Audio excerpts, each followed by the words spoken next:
देश में गरीबों के लिए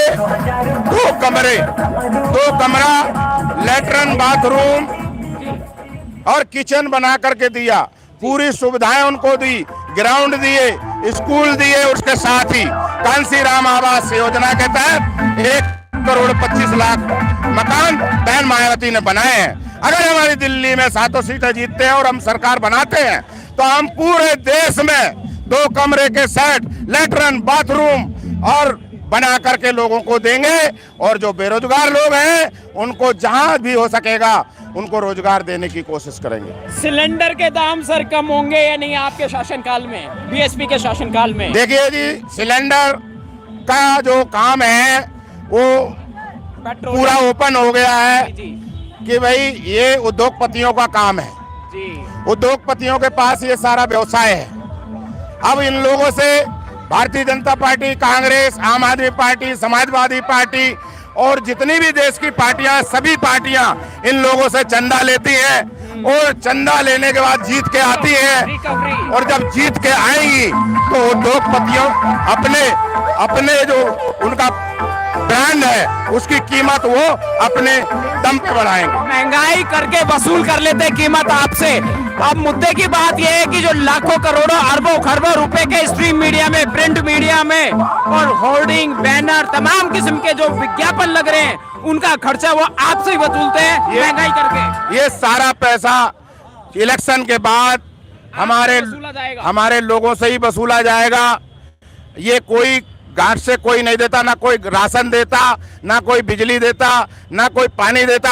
हम तो ये कहते, बहुजन समाज पार्टी ये कहती है हमें रोजगार दे दो, हमें कोई चीज की जरूरत नहीं है, तुम हमें रोजगार दे दो। जी सर। हमारा आगे से खंबा हटवाओ। पहले वो जीते, उन्होंने नहीं हटवाया, अब तुम जीतोगे, तुम भी हटवाओ। बच्चों के लिए बिल्ले दो जी, उधर ले लो। अभी करते हुए जी सर देखिएगा कि ये जो हमने एक बात करी है कि विज्ञापन जो उनके लगते हैं वो हमारे ही लोगों से वसूल लेते हैं महंगाई से। नहीं, वो तो देखो ये बात सब खुल गई है। पहले ये बात दबी हुई थी। बहुजन समाज पार्टी हमेशा इस देश को पूंजीवाद से मुक्त कराना चाहती है, लेकिन बहुजन समाज पार्टी पूंजीवाद से मुक्त करा करके इस देश के लोगों के घरों में खुशियां लाना चाहती है। लेकिन ये लोग उद्योगपतियों से पैसा लेकर के उनके ब्रांड की कीमत बढ़ा करके गरीबों से वसूलते हैं।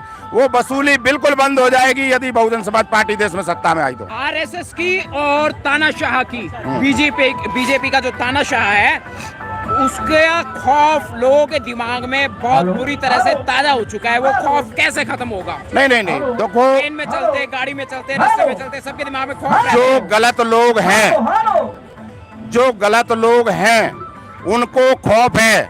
सही सच्चा आदमी किसी से डरता नहीं है। बहन कुमारी मायावती इस देश की सच्ची नेता है। वो किसी से डरती नहीं है, किसी के दबाव में फैसला नहीं लेती है। हर जगह उत्तर प्रदेश में जितने भी उसने टिकट दिए हैं वो उस हिसाब से दिए हैं जहां जो जीत सकता है। अगर सवर्ण समाज का जीत सकता है, मेरठ में त्यागी जीत सकता है तो त्यागी को टिकट दी। अगर गाजियाबाद में छत्री जीत सकता है, छत्री को टिकट दी। और यदि मुजफ्फरनगर में या किसी मुस्लिम बाहुल क्षेत्र में मुस्लिम जीत सकता है तो वहां तो उन्होंने 24 टिकट देने का काम किया है। लेकिन ये बौखलाए हुए दोनों इंडिया गठबंधन भाजपा की 2 टीम बता रहे हैं। ये तो इलेक्शन के बाद पता लग जाएगा कि बहुजन समाज पार्टी की रणनीति क्या थी और बहुजन समाज पार्टी का एम क्या था, बहन कुमारी मायावती का एम क्या था।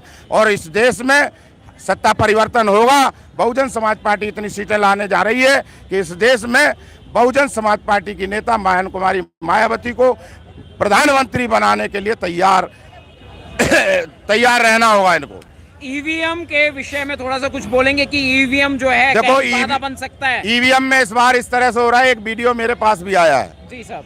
एक गांव में, उत्तर प्रदेश के गांव में, वो बटन के पास एक गुंडा खड़ा है और वो जैसे ही आदमी पर्ची बनवा के लाता है और निशान लगवा लेता है तो वो बटन पहले दबा देता है और वो बराबर जैसे ही वोट डाल रहे हैं लोग वो बटन दबाने आ जाता है और लोग बटन